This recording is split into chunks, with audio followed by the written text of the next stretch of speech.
hi tonight? Let's chat. I'm just kidding. Work for. Oh, sweet. Now I gotta sign in.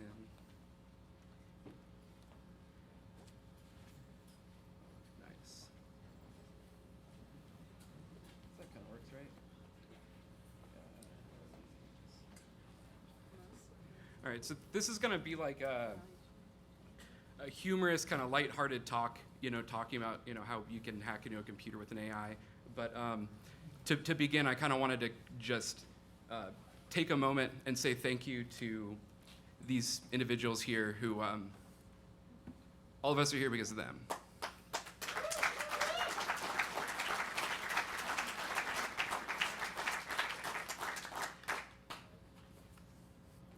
So this is ethics-free guide to exploiting deep learning for fun and profit. I signed up for this talk, and I've never done a big talk, and they told me I was going to be speaking in a booth, so I was like, all right, sweet, because I'm not qualified to so this is me at age 11 at MIT. I actually got in trouble for messing with that computer. I've been reading 2600 since I was 11, and I've been dreaming of coming to Hope the entire time. So this is big for me.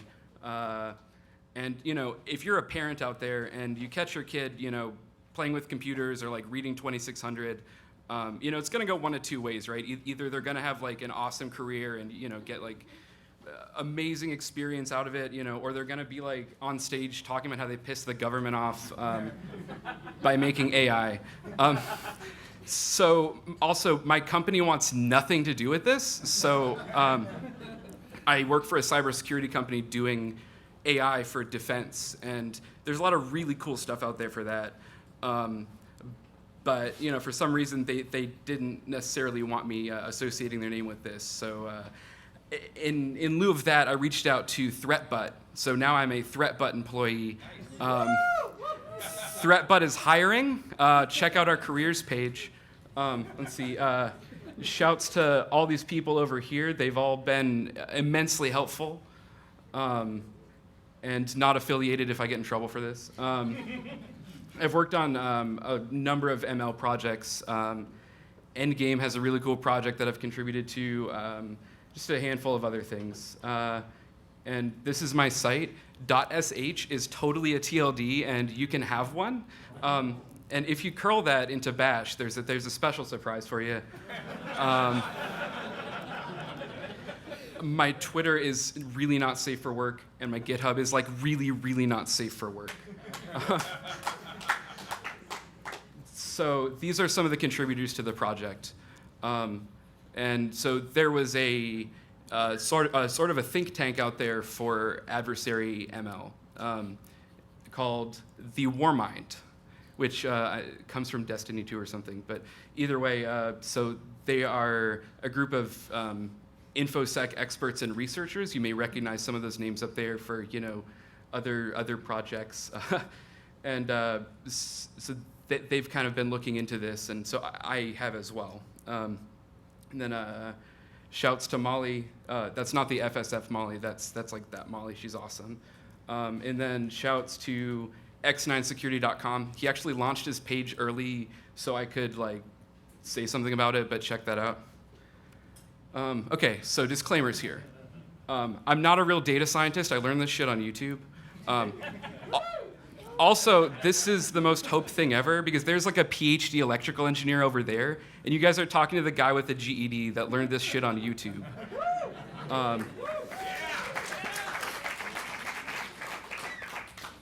I'm also not a red teamer, can't do CTFs or anything like that, so this is going to be painful for both parties. And of course, we're InfoSec professionals. This is purely a research project based on what's this going to look like in the future? Is this possible now? And kind of just, we'll sort of go into that. And then, don't do anything illegal because of this talk.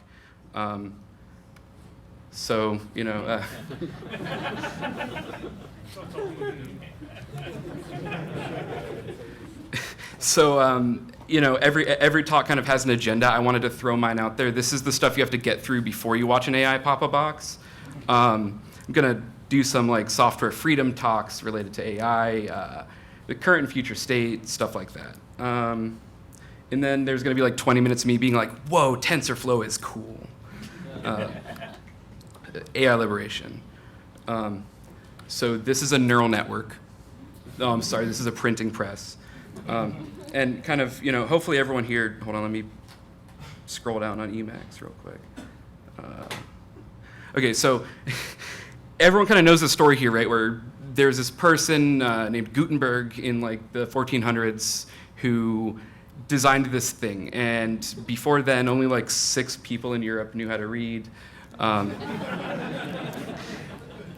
then, they started releasing books, and that rate skyrocketed. And because of that, people could read the Bible, whereas before their priests or whatever were the only ones that could, and Protestantism happened.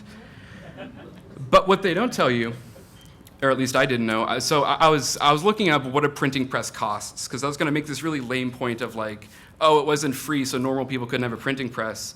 So fun fact, like $5,000 today money, but that's not the interesting thing. The interesting thing is that Gutenberg never sold the printing press. He kept it a secret. So if you wanted a printing press, you had to take $5,000 just of material and then spend like your entire life apprenticing and mastering this thing, working in a shop, memorizing every single component and how they worked, start your own shop and build one from memory. And for 200 years, that's how we did printing. It was a secret. So then, that's such a good picture. So this guy came along, and I hadn't heard of this individual, Joseph Moxon. So it turns out Joseph Moxon in 1683 was the first person to publish plans and instructions on how to do printing on a printing press. So it took us 200 years. So like, think about that, right? So Gutenberg, whose name is literally synonymous with information freedom, was like Microsoft in like the mid-80s, right? And then this guy, of course, is like the RMS of like the 1600s. Shouts to RMS. So, but the really cool thing about Joseph Moxon, like I went down this crazy Wikipedia rabbit hole one night doing this. He didn't just do the printing press. This guy was self-educated. His father was a tradesman, he was a tradesman, but he just liked messing with stuff. And he wrote like our first guide to the printing press, obviously, but also some of our first books on like woodworking and like weird, like abstract old-timey math. These titles are great, like Mathematics Made Easy, spelled all old-timey. But I guess, so my point is, right, is that Joseph Moxon was an OG hacker. He took this thing that he had the foresight to see is going to be, or already saw, right, was incredibly important to our culture and how we grew. And he knew that needed to be free, that needed to be a public resource. Fortunately, nowadays, free and open source software is kind of the way we do things. And so with artificial intelligence, this technology that's affecting everything in our lives, we have the bleeding edge. Like you can go download TensorFlow right now, and they use that shit in the drones, in drone research. I'm sorry. So like that's kind of what this kind of rant is about, right? Is that we have this right now. We can learn this. I learned this on YouTube, and I have a GED. Like a lot of you are really, really smart people. All of you are, and like we need to start hacking on this stuff. So why don't we? Well, there's a lot of uncertainty right now. It's the current narrative of artificial intelligence, or whatever word we want to call it, is that it's really scary and that people can do really bad things with it, like make AI that can pop boxes. And so we get a lot of crazy news like this, and this, and this, and it's honestly like I'm not trained in this type of thing. But like, if you know like the first thing about a computer, you know that this is ridiculous. It's not even part of the story, and it's not even boiled down to something that non-tech people can understand. It's just absolute garbage, and it's not the truth. And then you get stuff like this. This article came out like a week ago, and it's my favorite thing ever. So top line, right? Microsoft calls for AI regulation. Bottom line, we're totally buying into it. And then this guy, right, Mr. like AI FUD himself, is saying it's more dangerous than nukes. It's an existential threat. And then he goes and does this shit. And that's the story all over, is, you know, we as normal people who have access to this shouldn't have access to it, but they totally should, and let's buy in and regulate the hell out of it. And then the marketing to make AI less scary, you know, they're not advertising like mass anomaly detection or, you know, crazy Bayesian networks to track you. They're doing stuff like this. They're teaching them to play Dota, which is impressive because I'm an LOL player. Dota's real hard. And then they do stuff like this, right? This AI chatbot that talks to your kids, and oh, that's super cute. And then this even cooler AI chatbot that talks to your kids.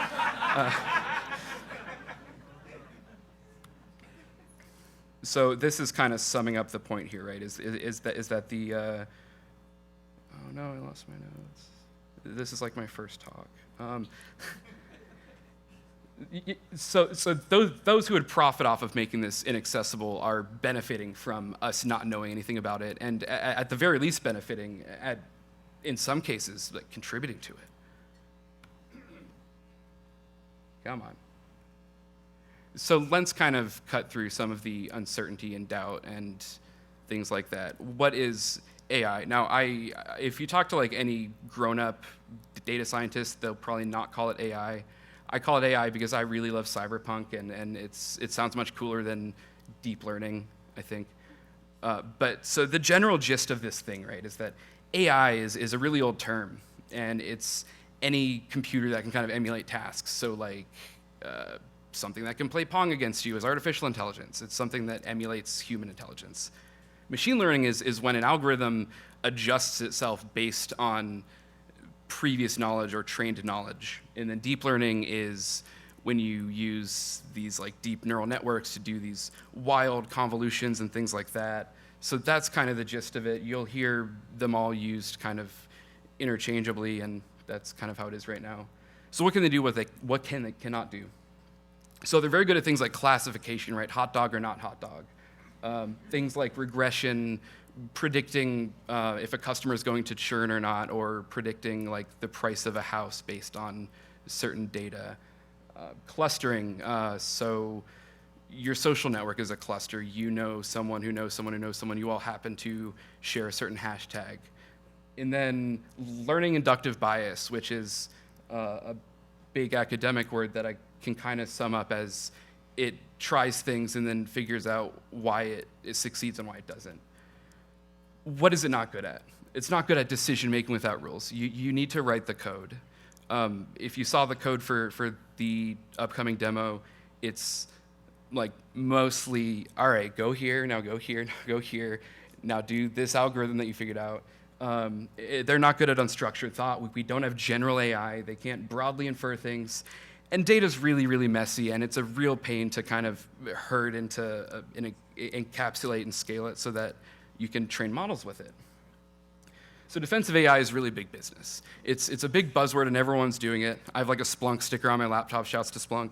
But like, everyone's doing it to some degree. And some of these, I'm not like pointing fingers, but some of these are very loosely what we would consider AI. They're like very good statistics algorithms. And then some of them, shouts to the Canadian government, are doing very deep, interesting studies into it. But who's looking at offensive AI? Who's looking at things that can attack and make decisions adversarially? Well, and this is real dramatic, I'm sorry. Anyone in this room considers evil is probably doing it, depending on who that is.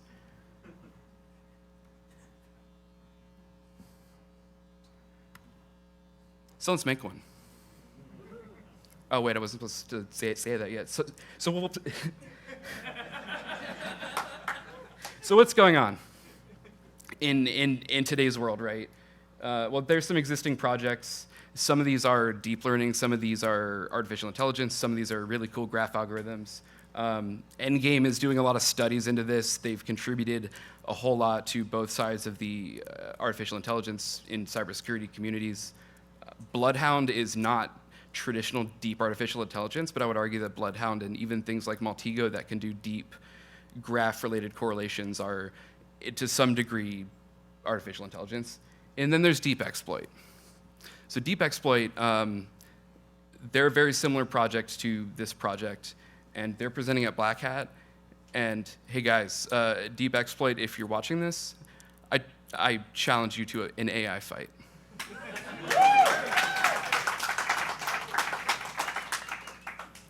They have cooler ASCII art than me.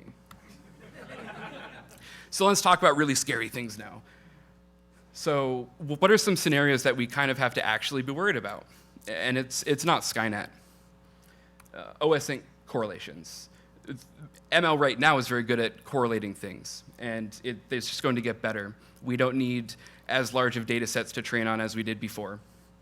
And we can scale and handle more and more powerful pieces of software on our normal computers. And so adversaries and bad guys and the government are going to be using this to correlate all kinds of things. What times do you normally tweet? Well, that gives away where you live. What dialect do you use? That gives away specifically where you live and what community you're involved with. Things like that. OS-sync crawling. Telemetry is really interesting, so you can train a network on someone's speech patterns and then de-anonymize them. So if you have, say, someone posting hate speech and you know their Twitter, well, all of a sudden now you can find them on the things that they don't want you to know. And traffic analysis, pattern recognition, things like that. Deep social engineering. Also, shouts to Chelsea Manning. I'm really stoked to hear that she's playing with TensorFlow and things like that. It's very exciting, but she brought up deep social engineering in a way that I hadn't even thought of.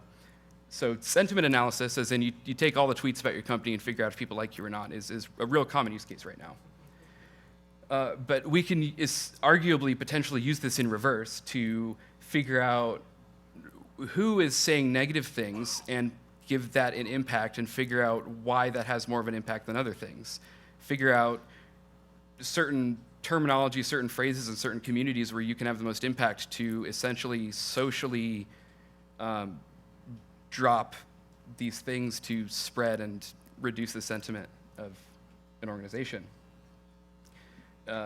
Psychological factors, we're already doing this, but we can determine an individual's needs, fears, and vices just from your Twitter feed. And mass scale psyops and mimetic manipulation, which Chelsea brought up, which I thought was very interesting. So take that times 10, it's what Twitter's doing. They're manipulating your feed for better or worse to get you to respond more. And in doing that has been proven to make people depressed and anxious and things like this. Automated phishing, that's also cool. And intelligent persistent threats. So the deep Q algorithm, and I'm probably totally wrong on this, but that's what AlphaGo uses. But we can actually gamify network penetration, which is kind of what this project is attempting to do. We can analyze targets, attempt to avoid being detected and blend in. And the really interesting thing is that in AI APT, which sounds like something that ThreatBut would come up with as far as a term, would be extremely difficult to attribute. If one of those things gets loose, you're dealing with a model and some Python code that's branched out.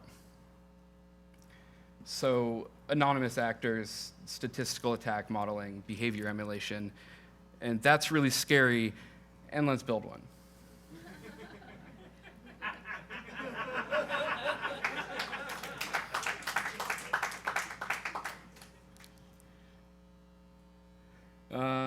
Okay.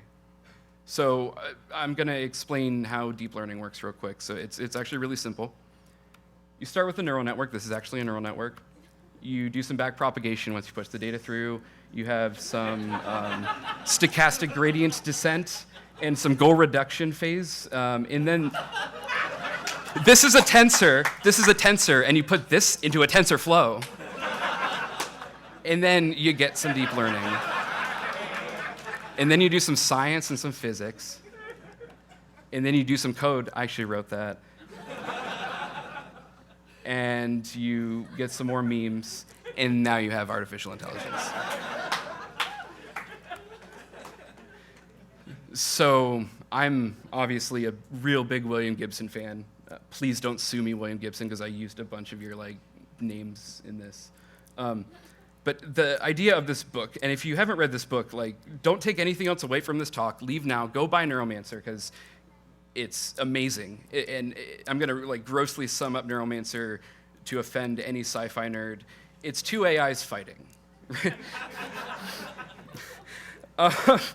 And so, being someone that works on defensive AI, we started thinking, well, that's kind of neat. We have something that's defensive. And training data is very hard to get, especially for defensive AI. We're dealing with, I'm probably not allowed to talk about that, dealing with data sets, and you have limited data sets. So we were using automated scripting and other things to generate data, trying to pull from different repositories, shouts to the Canadian government, and trying to label this data so we can build correlation engines and things like that to categorize attack data.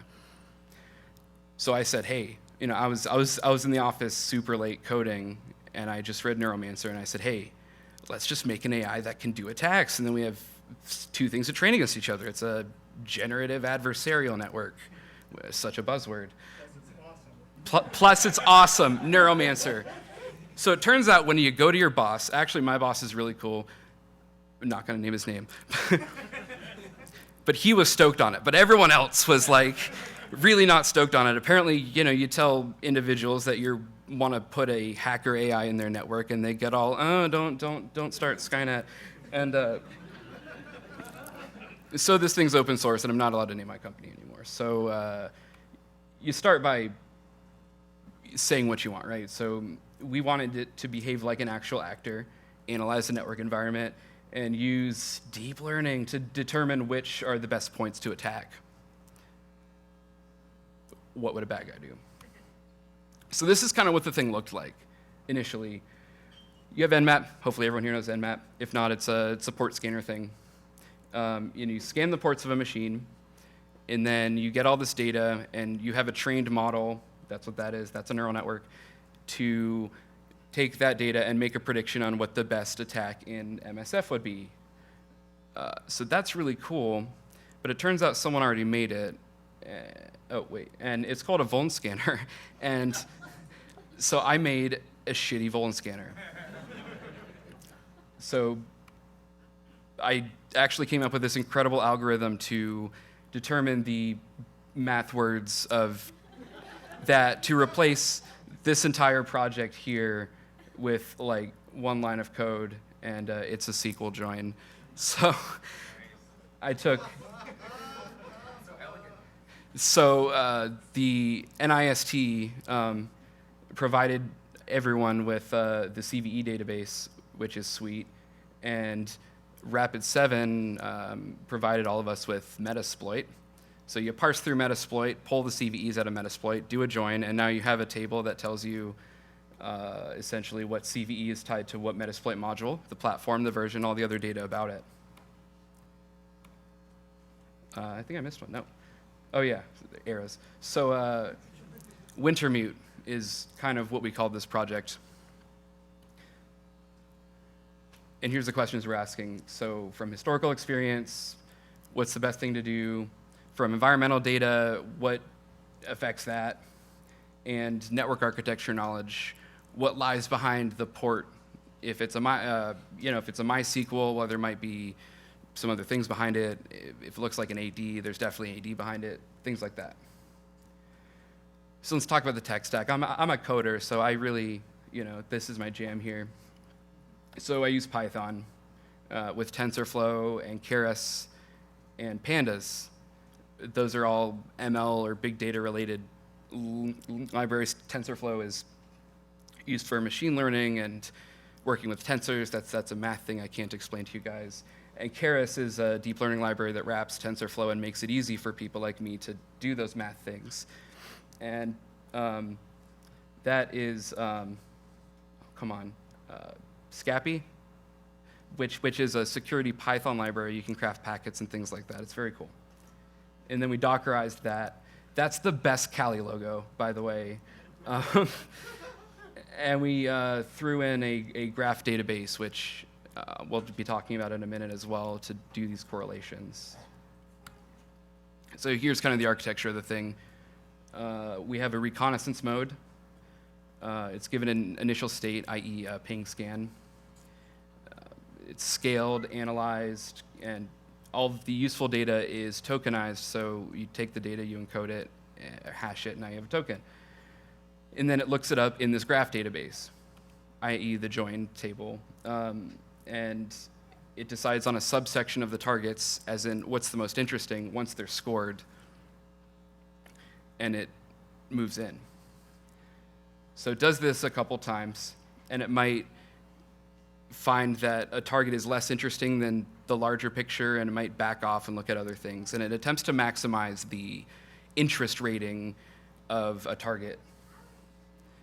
Once it's zeroed in on, it's given a score to say how likely it is to be vulnerable.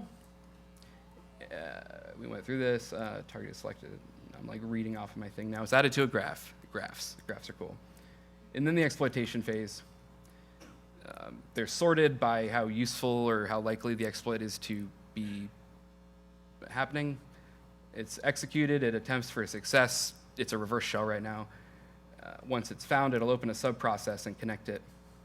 In the post-exploit, we have a data gathering script. The logs are parsed by an automatic log scrubber, which we're adding machine learning into, that can find anything that looks sketchy in the log and remove it, and profit. So here's some fake stuff. So this is called Quine. We're attempting to copy the ML over to the hacked machine so that it can escape and become autonomous, and now you have an autonomous AI botnet. I had a reporter today, or a couple weeks ago, use the word "that is scary" when describing that, which I loved, and sci-fi nerds. And then we have a simulation piece, which is it's currently in production. That's incorrect.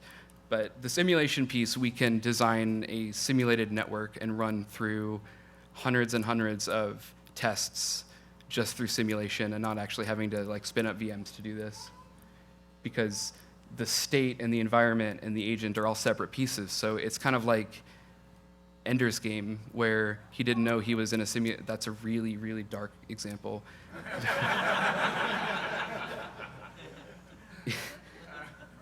So here's kind of how the reinforcement learning piece is going. So you have your agent, that's awesome.jpg, and you have your correlation engine and your network interface.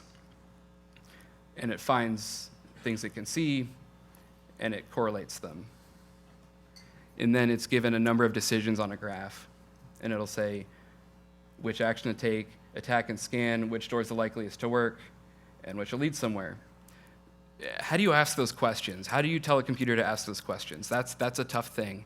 And computer science actually has a really interesting answer for that, and it's just try some stuff. AI. So that's the talk. Does anyone have any? No, I'm kidding. So let's just try some stuff. So hey, let's try struts. Oh no, they patched. Let's try Nginx. Oh no, I got caught. They have a good sim or something. So it gets reinforced. That's the squirt bottle. So it says, all right, like let's try Eternal Blue, which you should totes try first if you're doing this.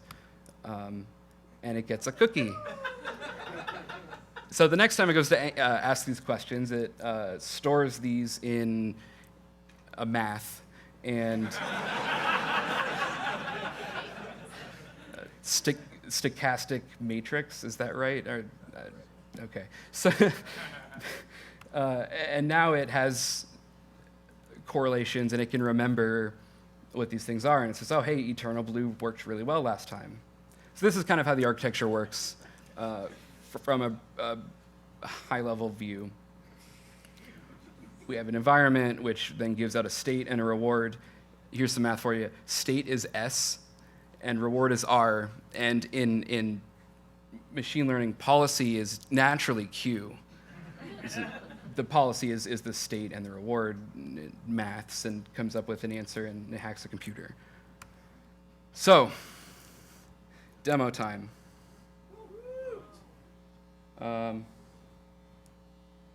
Oh yeah, heads up, I'm like real big into curses, so this is, this is almost like ridiculous amounts of ASCII art and curses.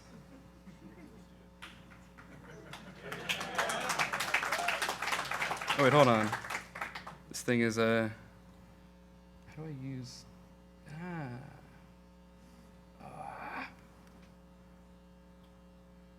computers, they're hard.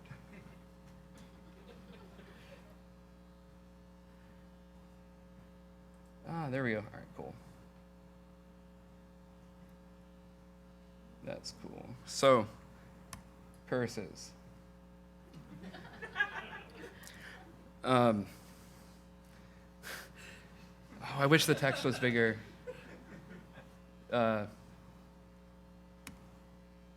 So, we're executing our initial Nmap scan. It pulled my adapter information. By the way, I have a capture the flag box. So it pulled the ports on the CTF box. And now it's doing it's decided on which scan it needs to do based on what it's pulled already. And so it's doing a more intensive scan, probably like an SV to get the version and things like that. And now it's doing version detection matching and checking correlations and exploit mode. And we open Metasploit. This sometimes doesn't work. Exploit completed, no session was created. So the first one failed. So it's going to probably try the next best thing or maybe go back to recon at this point. There's a timer, so. Any minute, bud. There we go. Okay, so we're trying it again. It normally gets it within like 2. I need some like synthwave music or something. This is.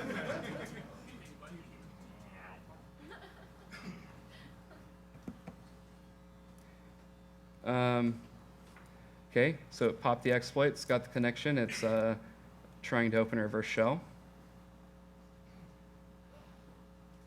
This is very intense. And we have a shell.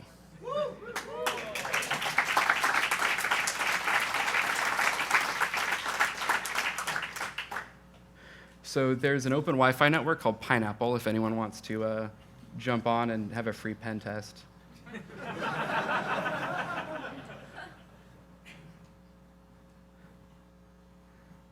So what did we learn? Machine learning is hard. Specifically, handling messy data is very hard. The libraries for talking to the MSF RPC are dated, to say the least. So we've kind of been contributing back to them, so hopefully they should be like Python 3 point whatever compatible now. Old solutions are oftentimes better than new solutions, and I was just saying to someone, if I didn't want to do ridiculous sci-fi crap and I wanted to build this for real, well, there's so many better solutions out there right now that don't involve artificial intelligence. Johnny Christmas is talking about, what is it, Empire Death Star? Autosploit is ridiculous. Shouts to Vector. But actually, doing this clustering thing was actually really, really fast. Our vulnerability scanner is like crazy fast. And reinforcement-based techniques provide some interesting responses that are kind of more general solutions right now than tailored solutions. developing or teaching ML to hack a network to use these tools is almost kind of like teaching a toddler to drive a car. Like, even if you get them to drive the car, which is incredibly dangerous, you're basically just, you're pushing them along every step of the way. It turns out that, when you go to the bar and you're talking to someone and they ask you how you're doing, and you say, "Oh yeah, I'm just teaching AI to hack a network," they leave. There's some spin-offs, some side projects that have come out of this. Soapy, Ecotech developed this. It's a pretty cool Python scrubber that can scrub all kinds of system logs. These two things I made are like empty GitHub repos, but I promise they're going to be happening soon. So Demosthenes is that graph database-related correlation engine for vuln scanning.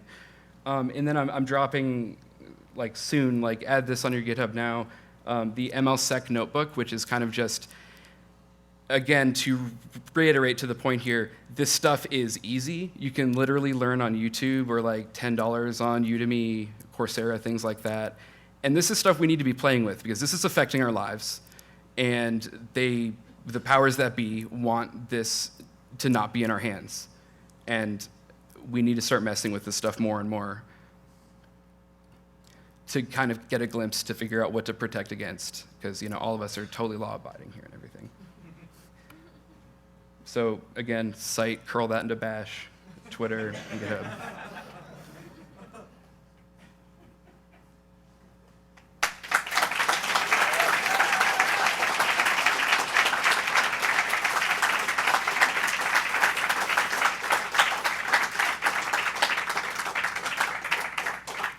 Certainly appreciate it. Thank you.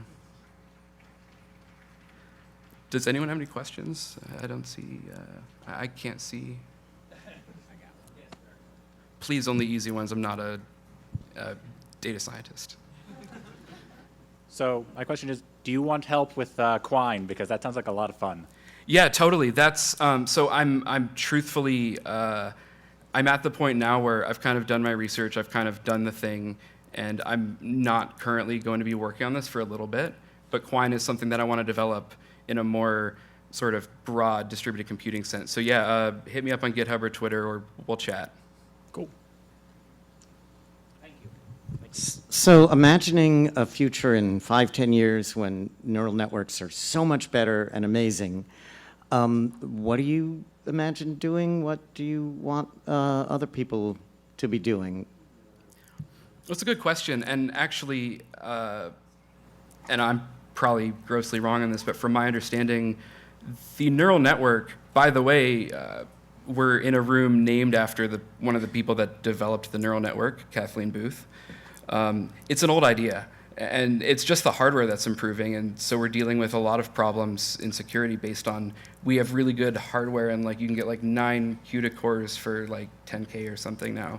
So as far as the next step and what to kind of be doing with these things, I don't think we have the answers yet. I think just playing around with it and figuring out things like this, there's ML News and Archive, ARXIV, I think that's how it's pronounced. Those papers that come out, we're doing stuff that's mind-blowing every single day. So I can't be the one to tell you that. Hello, thank you very much for a really amazing talk. I'm glad you mentioned about the sort of emotional and social manipulation bit that you brought up. Have you thought about have you had any thoughts about AI defenses against that at all? Defensive against the social piece? Yeah. No, that's an interesting idea.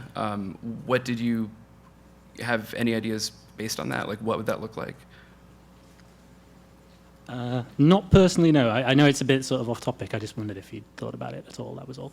I haven't. That's super interesting, though.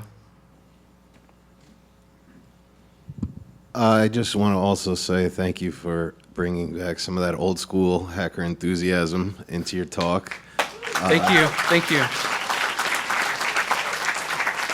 I don't want to go all Debbie Downer on you, but I do have to say that some of what you're showing ultimately, if you can extrapolate 5 to 10 years out, the percentage of people that are really going to know how to manipulate this stuff is going to remain super low, and the companies with the billions of dollars are going to be the ones developing it. Do you have in your mind any thoughts about how to keep something that's fun when it's like the cool kids that are using it from turning into some sort of authoritarian nightmare? Specific action-wise, I don't have any specific thoughts other than we need to keep on playing with this stuff. We need to teach people that it's not some sci-fi algorithm word thing that someone needs to have like a high school degree for. Education is important. It's really fun to play with, and I think that if we encourage the hacker community to start messing with this stuff, I think people will. I've confidence in that. Okay, I was reading The Doomsday Machine by Daniel Ellsberg, and one of the biggest motivations for developing the atomic bomb was the fear that the Nazis were already pretty far ahead in developing it, and even though chances are it probably wouldn't have developed if we hadn't had thought that. But the truth was, do you see us possibly bringing something into manifestation that wouldn't have otherwise existed? Interesting. So I personally believe that you can't stop technology. You can slow it down. Someone would have had that. Someone would have figured it out, even if we weren't. I think it's important to research this, and I think it's important to do so with a very level head. And I think it's important to keep technology in the hands of the people.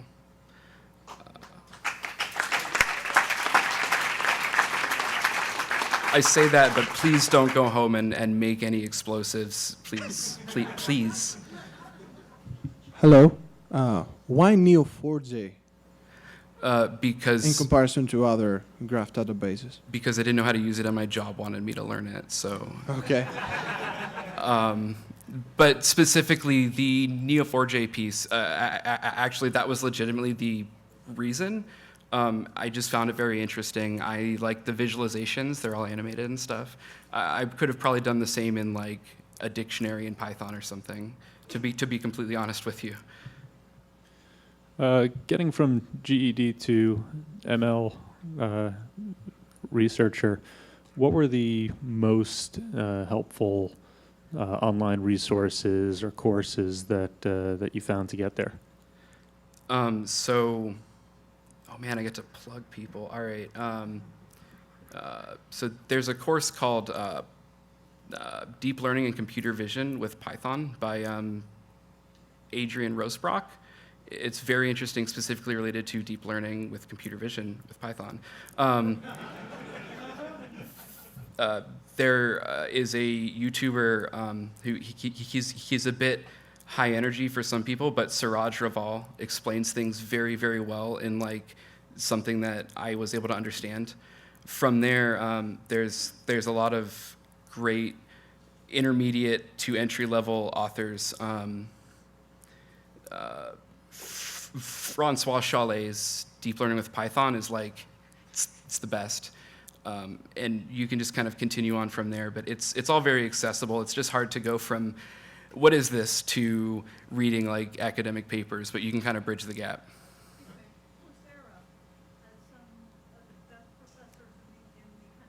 Absolutely, yes. Or Sarah, yes, absolutely. Stanford, thank you. Is that? Hate to not ask a question, but just an addendum. The Nazis didn't develop the nuclear bomb because they thought it was too risky of an endeavor, in the sense that it was not likely to succeed by the time because the war would come to an end. So they they abandoned the project because they didn't see the chance of it succeeding, but we never knew that. So, and the same circumstance isn't the case here with machine learning. I mean, it's not being developed in the circumstance of a war, so you're probably right about the someone else would probably develop it. I appreciate that. That's interesting and scary, and that kind of thing is, nightmare mad science. And